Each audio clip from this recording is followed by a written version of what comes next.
TakeOver. We have a special edition. This is Women's Empowerment Month. We told y'all we're coming correct this time. And we have a very special guest, which is Germika Pegram. How you doing today? I'm good. Tired. I'm good. So first, how's it feel to be back after being human? It feels good. It's home. So it's always good to be home. And it's such a warm spirit here. So I like it. It's good. So you want to tell me about yourself a little bit?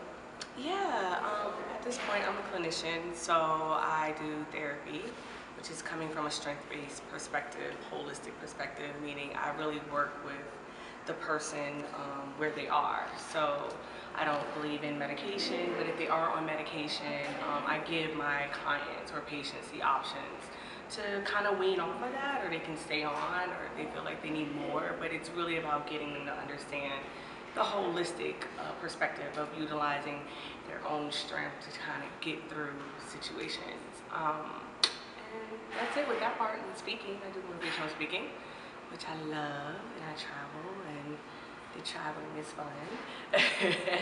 But for the most part, the inspirational speaking is really across the board. So more in this summer, it will be international. So Australia is lined up, London is lined up.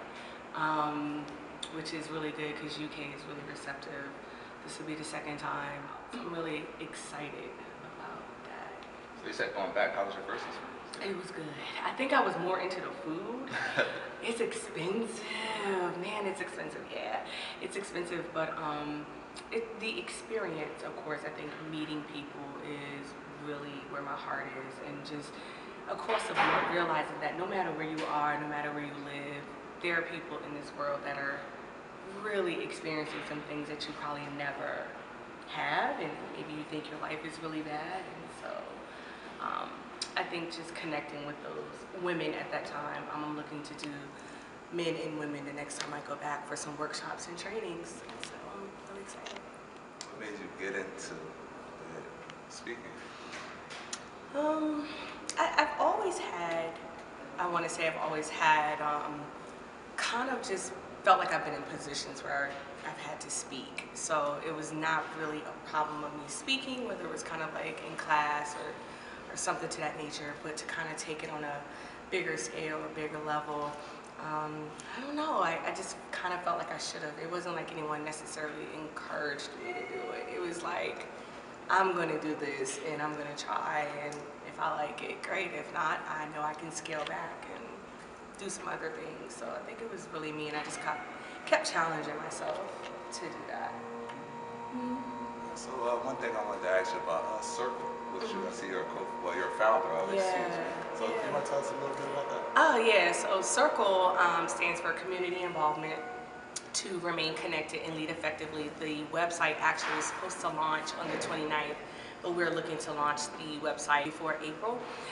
Basically, C.I.R.C.L really focuses on social innovation, so social issues that lead to sustainable and effective social innovation. So we really focus on all target populations and what that looks like to really kind of disconnect a lot of the stigmatism and just inappropriate languages and terms and conversations that connect to these social issues. So it's really about creating leaders to go back into their community and teach other people about the social issue that they learn. So it's a two-component type of organization. So it's C.I.R.C.L and then your C.I.R.C.L Plus.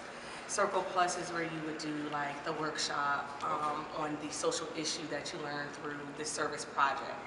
So the first step is the service project. If you want to learn about maybe going into a soup kitchen and you want to kind of see what it's like to work in there, you know, we have a C.I.R.C.L Plus leader that will walk you through, which has like an observation checklist. So it's really condensing a lot of things that people are trying to learn about, maybe in school that would take 4 years or 5 years or however long, through internships. We've condensed all of that into like 2 days. So no, we're not a replacement for CEUs. No, we're not a replacement for college degrees. It's really about you getting this very intense but useful and we feel effective experience.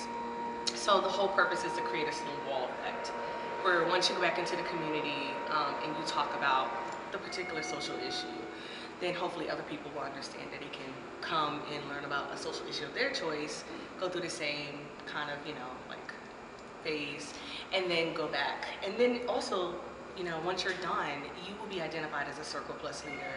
So that creates a snowball effect too in your resource. So yeah, it's been slowly but surely taking off. So.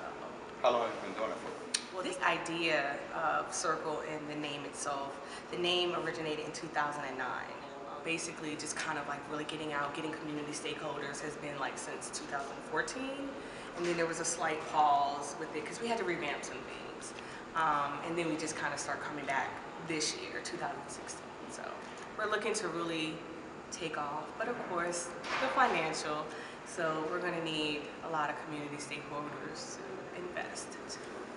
So for all those investors out there watching the show, Yeah.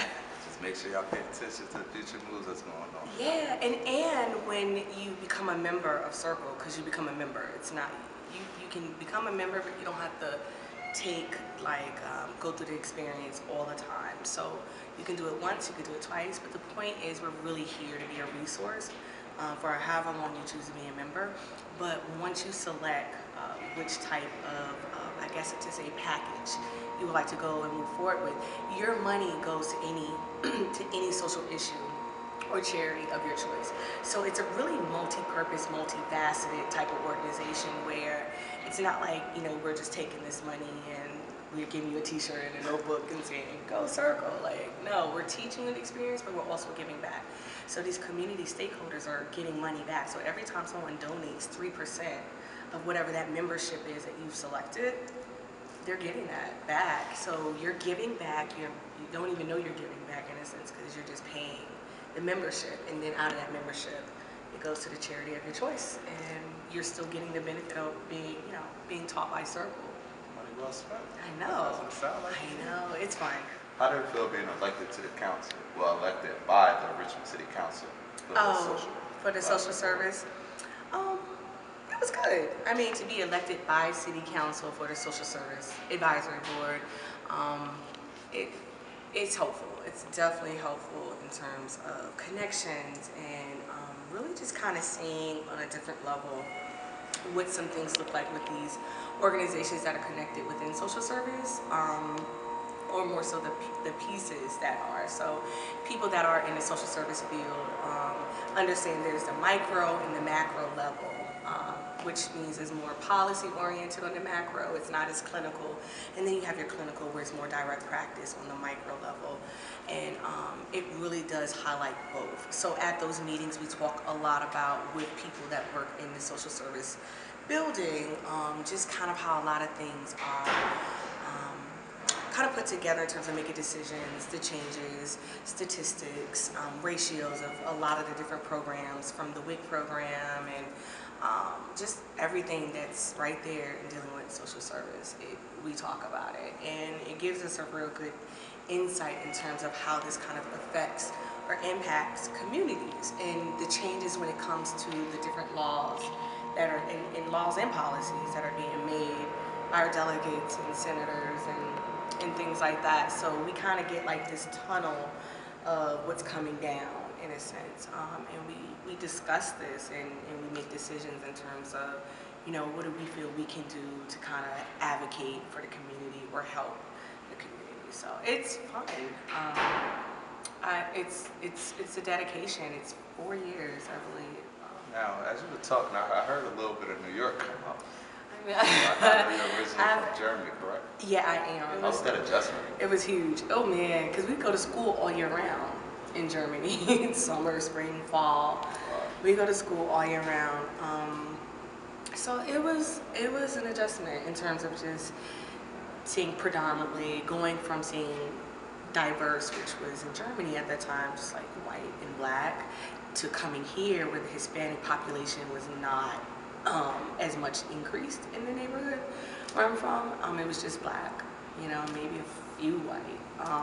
So it was like, wait, why is everybody one color type of thing. It was kind of just, it didn't make me feel uncomfortable, but I think in terms of making friends was easy. I learned how to really have a sense of humor. And that was to really kind of cover up like the accent and to cover up the language barrier and just, you know, the English, learning that, grasping that, and then just not understanding why at that age, at like 7 and 8, why I was being picked on a little bit. I was like, I don't get it. You know, in Germany we hold hands and, you know, it's kumbaya with eating chocolate. And over here, people throwing pencils at your head. You're like, what is this? But I toughened up real quick. I was like, okay, we're not gonna play those games anymore. By 3rd grade, I was like, no, we're not doing it. Yeah, it was a wrap. I was like, we're not doing this anymore. But it's been well respected, I think, as I transition throughout. Luckily, I feel really blessed to say I haven't been one of the kids that were bullied, and that's not a good thing to maybe say, but because that is unfortunate, and I am a huge advocate for people, yeah, because there are adults that are being bullied, but for children that do experience that, because that's so unfortunate, it's tough. I mean, I've been in those fights a few times, but it was really to kind of set the tone, I think, to let them know, don't do this again. It was one of those things that had to happen. But when we look at across the board, like the culture is more so, and I guess the environment, you know, it's different. You know, every type of bullying is different. All the bullying is not like, oh, you know, let's fight. It's like either do this drug or don't talk to us again, or we'll tell your secret, or, you know, it's like, what? You know, bullying is different. Even at work, you know, people are bullied. Like, I need this project in, or, you know, they don't say it, but they kind of, the body language is like, you threatening me? You know, it's bullying though. Do you feel like that helped you as far as your profession? You know, just going through different types of bullying, not necessarily bullying, just making the transition from Germany to Virginia, then New York, and Virginia, you know, just... Yeah, it really has helped me, I think, in terms of being open-minded and very receptive, and I think that is why I really proceed the way that I do now with the guidance that I've had from my parents. My mom was just like, we were Siamese twins, but when it came to in terms of her guiding me, you know, it was like, no, you will do it. And it was like, okay, you know, because I knew it was right, not because it was my mom. My mom is super genius, like, I'm not just, she's like genius. And she really set this path for me where she could predict, I felt like, the future. And it wasn't necessarily because I was African American and she saw struggles prior to. It was really because she knew she had been through life and she had observed other things with other people, and she knew things were gonna happen. And she just set the tone. She really put things in place and hasn't failed me yet. So I think a combination, to go back to your question, was yes, the bullying helped because those people respected me then, even though it was bullying, but they 10 times respect me more. So I gotta ask this one question. This is where I first, you know, read about your story, Facebook. Yeah. What inspired you to make that post? And those pictures are amazing, by the way. You know, the whole Richmond background. Yeah, that was my vision. What inspired that?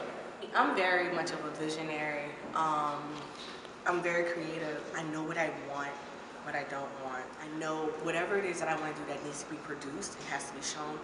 I have a very this keen eye for detail, but I have to think in advance.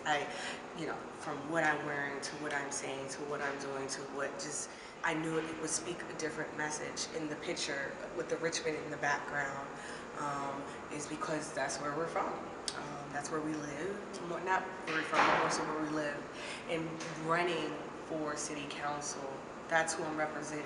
So that just spoke the tone behind the seriousness of what it is that I'm looking to do. And the photographer, I told him, so it's kind of, I'm not bossy, but I do have a strong personality, and everybody can't take that.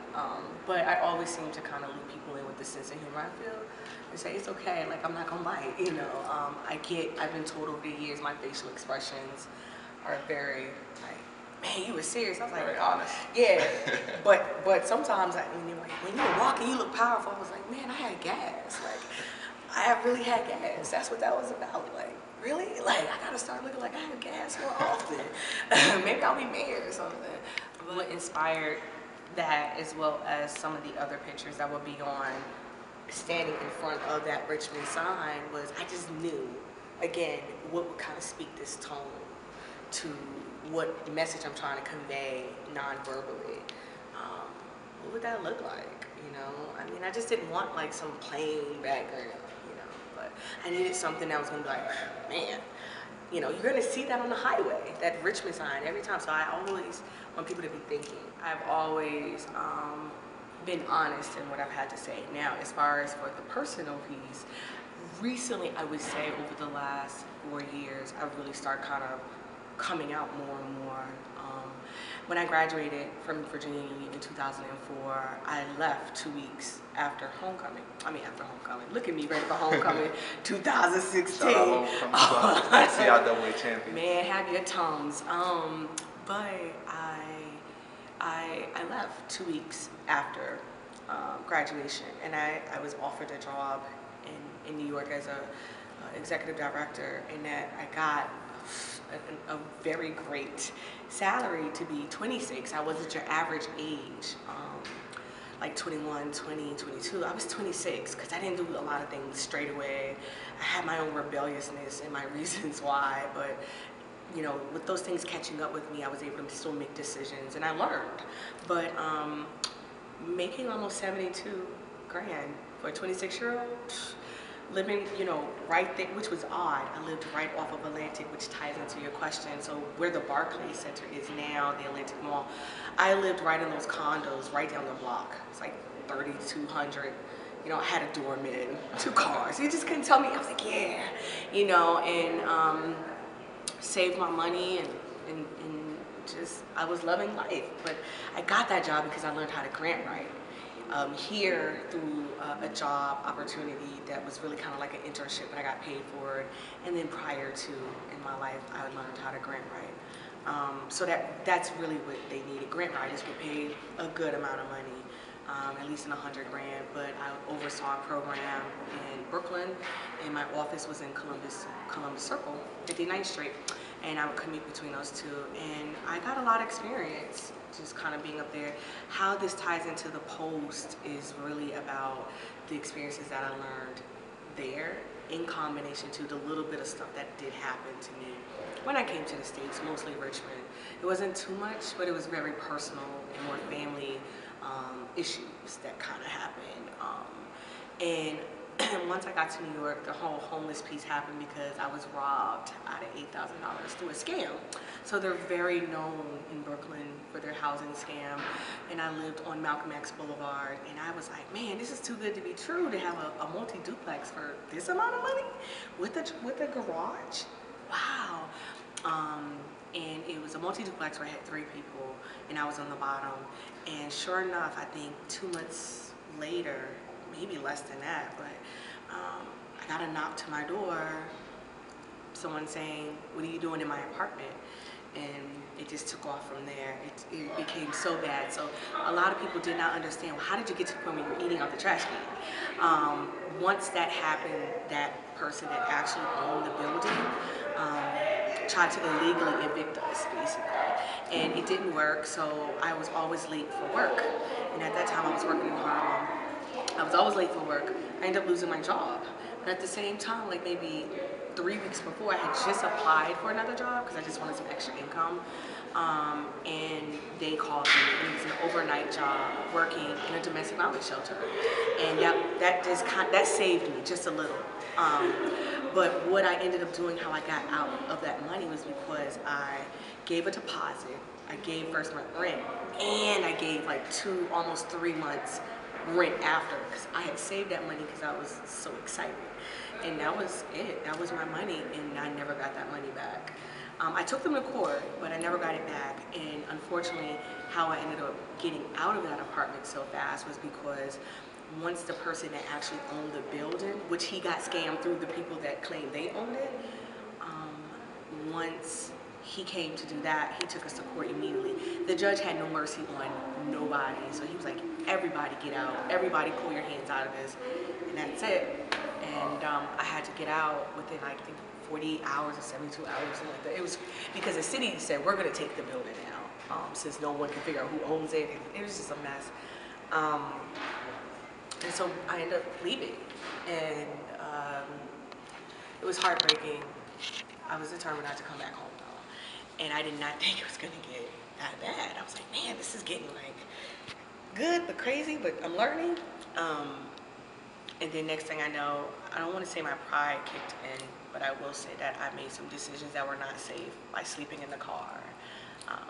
And I slept, which is odd. Like I said, my condo at one point was right there off Atlantic. How odd is that? I'm sleeping a block over, you know, 3 years later in my car, or 2.5 to 3 years later in my car. It was just odd. Like, wow, like this is crazy. So it really humbles you when you go through experiences like that. I was always humble, but it really kind of set the tone for some things that made me realize life can really take its course and show you some different ways. I want to clarify too, because people, the messages I got once I posted it, so I'm always posting inspirational things, but like I said, recently I just started posting the more personal things. Yes, I ate out of trash cans, but I was very picky. I was picky. How dare you? I was picky about the trash cans I ate out of. But yeah, I mean, this was a whole setup because some people are like, well, how do you sleep in Starbucks? Right? So I'm gonna put this all together, how I hustled it. I had a 1992 Toyota C.I.R.C.L.E, so no car note. And I knew I was gonna hit tough times, so I had already paid my car insurance for the year. So I was good. So back then my car insurance for the year was like 200, you know, nothing. But I had ended up selling my other car prior to. I had another car because when I had the condo, I had 2 cars. And then I sold the other car and I was like, forget it. Kept the 92 Toyota C.I.R.C.L.E, and I think that was God telling me, in a sense, get rid of this other car because you're about to go down a path. You know, eventually it's not gonna be good. So I had gotten rid of that like a year or 2 in advance. And by then, once the whole homeless situation happened, first I slept on a friend's couch. A girl who actually went to Virginia Union. Her and her sisters, her mother took me in. I was like, sure. A guy helped me move my stuff. A guy who's still a good friend of mine helped me move to her house, just little things, and or to the storage, one of the two. And it kind of went from there, and I stayed with her, I think for like a month or 2, I can't remember. And then I became uncomfortable because I was like, I hate this. I got to be an adult and find a way. And then that's when the sleeping in the car occurred. But it was because once I lost the job, the full-time job I had in Harlem, and I had the overnight job, then that job, the hours started to decrease. And they had new management, and it was just a lot. So I wasn't getting paid, and I got paid every 2 weeks, so I wasn't getting paid as much. So I still needed gas in my car. I don't care if I had to move it across the street, I needed gas. I needed food, and oddly enough, this is crazy, I heard about food stamps, but I never knew how to get them. I thought I always needed to have a child. It was weird. But then I worked in a domestic violence shelter, but I didn't even think about, like, wait a minute, you could still qualify. Like, it just didn't click for some reason. So didn't have that, so I really just depended on the money that I had. And I was either, I'm gonna need money for gas, hygiene products, or other little stuff that I just know I need, or food. And sometimes it was like, So I befriended a lot of people at Starbucks in different locations that I knew I would be in the area. And that's what I did. And so one guy trusted me. I won't name his name or the location, but he said, you're always coming in, smiling, bubbling. Man, I was hurt every day. Every day I was hurting in some kind of way. And hurting on the inside, you know, or physically because my back. It's hard sleeping in a car that small. But I said, look, I'm homeless. And he goes, what? You know, he was flamboyant. So he was like, your makeup is always fierce, you know? And I'm just like, and we talked, you know? And I said, I really just want to ask you a favor. Can I stay in this bathroom? He goes, what? And I go, can you lock me in? Because he was a manager. And I said, can you lock me in? I promise you I won't come out this bathroom trigger. And I swear, you gotta believe me. I don't need anything. I'm in this bathroom. That's all I need. And he said, all right. Now, what people don't know is, if they didn't, Starbucks gives away food at night. they connect usually with different organizations in the city that will pick up the food and give it to homeless people. But what he did was he gave me the food only on those nights that happened, or if I could catch him if he was there. So I ended up befriending him and 2 other people. I had the whole thing planned at Starbucks, and it took almost a month, really and a half, to just kind of, I had to keep going in there to these different locations almost every other day because I needed them. They were the key to what I needed, and I just needed it. And so that's what I did. I ended up sleeping in Starbucks, and I'm telling you, it was like, man, this is cool. Like, I got my outlet. You know, some Starbucks didn't have it, but nonetheless, when it came to eating out the trash can, he knew certain restaurants. This particular Starbucks manager knew certain restaurants I could go to, and they would bag the food and put it into the garbage. So it wasn't like I was really on the street like, doobie doobie doo, oh yeah, here go a half-eaten apple. Like, you know, no, it was, I went into the, like, which is disgusting, you know. But when it comes to survival, you do what you gotta do. So I went to these certain garbage cans in Manhattan. It was 2 I could go to. I'm laughing because you laugh when you get through rough times, or you know. Able to laugh. So. Yeah. I was laughing there like, I'm crazy, but I'm eating. Like, it was just like I had to do what I had to do, and that's what I did. So he would get a text from the guy that would put the food, or whomever would put the food into the garbage. Some nights I would go there and they didn't bag the food. I was hurt. I'm like, oh my God, I'm not gonna eat tonight, you know? But that is what saved me that $1 or 2 that could get me gas. I mean, I was getting 95 cents. just, you know, you don't even want to know. But yeah, I did that. And then when it came to washing my clothes, especially in the summer, I was good. I would only get, like, pull out my tank tops and stuff. So I would wash those in the washer, in the laundromat, in the sink. So I was kind of good on that. But if I couldn't do that, because sometimes they would say you have to be washing clothes to do that, I would go in Starbucks and I would do it. My storage unit, which I had to pay for, and I was able to pay for that in advance a little bit. Excuse me. That was helpful because that helped me to iron my clothes and keep that. So I bought a bag from the dollar store, that, you know, the traveling bag. That's where I kept my clothes. So it wasn't like I was digging through. My trunk was organized, my back seat was organized. Like, you couldn't tell me I didn't have a house. It was like, oh, this is my living room. Yeah, so I mean, it was a lot of ways that I survived. It was a lot of ways that I was resourceful. I took showers at my overnight job, you know, and I kept my hair, you know, decent. Yeah, my makeup was off because I had enough makeup. So it wasn't like I put it in a ponytail, do my face, smell good, I'm out. Like, it's just like, keep it moving. So what does the future hold? What's your ultimate goal? It's a lot. So at this point, I have, oh man, I'm going into the future. So that's why I'm kind of thinking like, let's take a trip. Let's like put on your seatbelt. Man, so I got the organization going where I am really promoting C.I.R.C.L.E and also running for City Council, and also applying for Doctors with Borders, waiting on that, and the PhD as well. And then in April, I'll be starting VCU's very intense 7-month program through Douglas L. Wilder, Government Affairs, Public Affairs, and Government, I believe. It's a long, but it's a Grace E. Harris Leadership Institute, which is has a subcategory or subtitle of Minority Political Institute, Minority Leadership Institute. That's also very long. Basically, starting in April through November or December, I'll be traveling every month to go to these different states to learn about the different policies and the laws, and meeting with politicians, and they selected, I think 7 people. So I got selected. I was like, yeah. But I needed that, so to kind of just add on and give I felt like my experience professionally and educational to some background. So I went to Virginia Union to get the BA in psychology, and then NYU for clinical social work and policy and practice. and now this. So the PhD will be in community organizing, mental health, but it's going to focus on an array of things that kind of incorporate all of this, because you can be kind of creative in terms of your PhD. So I'm looking forward to that.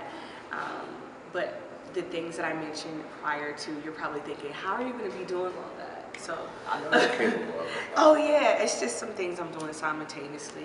It's 2016. We're already into March. We're 18 days away from spring. So I mean, there are a lot of deadlines I still have to complete. But the Doctors with Borders, I will find out. I think it's like right before I find out if I'm going to be elected. So if I'm not elected, then I'll do the Doctors with Borders, and I'll come back to the States and I'll do the doctorate. If I am elected for City Council, I'll do the doctorate simultaneously. And of course, through all of that, I'll still be working on C.I.R.C.L.E. And by then, I'll be done with the VCU program in December. So it just really works itself out where I'm consistently on this grind, but waiting to do things, or waiting to hear back and get results. So I'm achieving everything simultaneously, I feel, which is a lot of pressure a little bit sometimes. So you let the pressure get to you? No, I love pressure. As long as it doesn't affect my curls, I'm good. I'm just kidding. I'm kidding. No, I think I'm built for it. I mean, not to pat myself on the back, but I like pressure. Honestly, I need it, to be honest. It keeps me from being lazy, and it really challenges me to move forward, because I'm scared to get left behind in this world. You understand? I'm very scared. I'm petrified to be left behind in this world. Like, I don't know what my life would be like if I just kind of stood still. There are people that are so fearful of just, they have, I don't know. I don't know how people do it. Yes, I have fears, but I can't sit there and wonder what if, because I'm too scared to figure out if I could have done it, I'm really going to be pissed. So let me just go ahead and do it and get it over with if it's something that's going to determine your fate. All right, so, we're going to wrap this all up. It's been a wonderful interview. I feel this is my favorite interview already. First is the best one. I like when people say that. That's from good. the heart. Well, next time from the heart, have food, because hey, that's season 3 on the TakeOver box. Yes. So, this is the last question. What do you say to the college freshman female? She's shy. She has a bunch of goals, visions, but she doesn't know where to go. She doesn't believe in herself. She's been bullied. What do you tell her just to give her that extra motivation?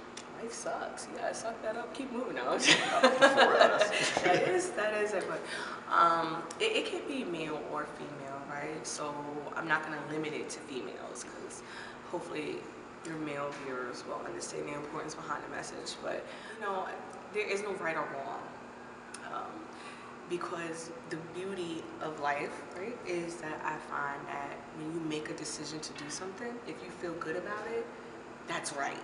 You just take that for what it's worth, and you make that what it is, as best as you can. That's right. It didn't feel good to sleep in my car.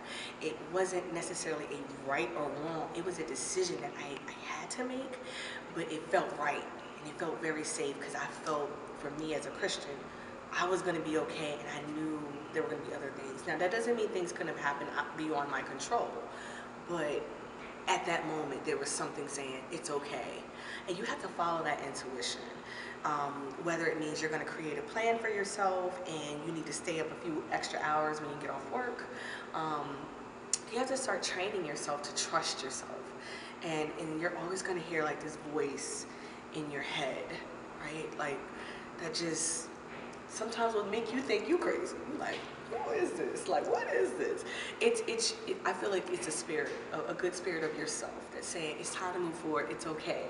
It's okay that you want to maybe go overseas and do something for a year. If that just randomly pops in your head, that's fine, but it didn't just randomly get there because you had already thought of that. I always believe your subconscious and your conscious mind is consistently operating, whether you're awake or you're asleep. And thoughts will surface to that conscious piece. And some things you don't want to deal with or has been traumatizing or whatever will kind of go to that subconscious. And sometimes when you're at a certain point in your life, stuff starts to just kind of come to mind that you want to do. And that's okay. So I feel like to kind of tie it all in, you don't have to go through this normal routine or route, if that makes sense. Whether it's a decision that you withdrew from a class and now you kind of regret it, right? Was that right or wrong? I mean, it's something you had to do. Was it a risk? You know, I always ask myself, is this a risk? What is this gonna look like for me? And you move on. People get stuck though. So I think that's what a hard thing is. And two, people are not as trusting and transparent and vulnerable. And it's okay to be vulnerable, but there are always limits and boundaries around any and everything. Food, drink, decision making, people you connect with and talk to, things you want to share. There's always some boundaries, always. And those boundaries could be that maybe you don't want someone to impede in your space, or maybe you just don't feel like sharing. Whatever it is, sometimes it's boundaries, whether it's at that moment or forever or temporarily. So these are just some things you have to keep in mind of how all of this really, I feel, connects when it comes to living. Because I don't want to narrow it down to just decision making, it's living. What does this whole entire dynamic look like for living? Because you don't want to exist. And those are the people that are stuck with the fear and, you know, the indecisiveness for too long. I was indecisive this morning, so I was like, let me put both coats in the car, both belts in the car, 4 pair of shoes. The point is I still kept it moving. You have some people like, I just can't do it. You know, it's just like, well, life goes on. Well, you know, I just want to say I appreciate you for being on the show. Thank you. I had fun. And the best of luck to you with everything with City Council. Thank and with all your endeavors. You know, I followed your story after the post, and it just made me interested in learning more and reach out. And I'm happy I did. You know, I feel like I got a lesson today, to be honest. Yay, good. I'll send you the invoice. Oh, yes. This is the TakeOver Files. It's your boy Lito TakeOver, and this is Miss Germika Pegram. Make sure y'all vote her for City Council, Richmond, VA. Yeah. Right? District 9. District 9. District 9. Open the door. It's time to take over this mother sucker. Hey, Lito, come on, Lito. TakeOver Files, man.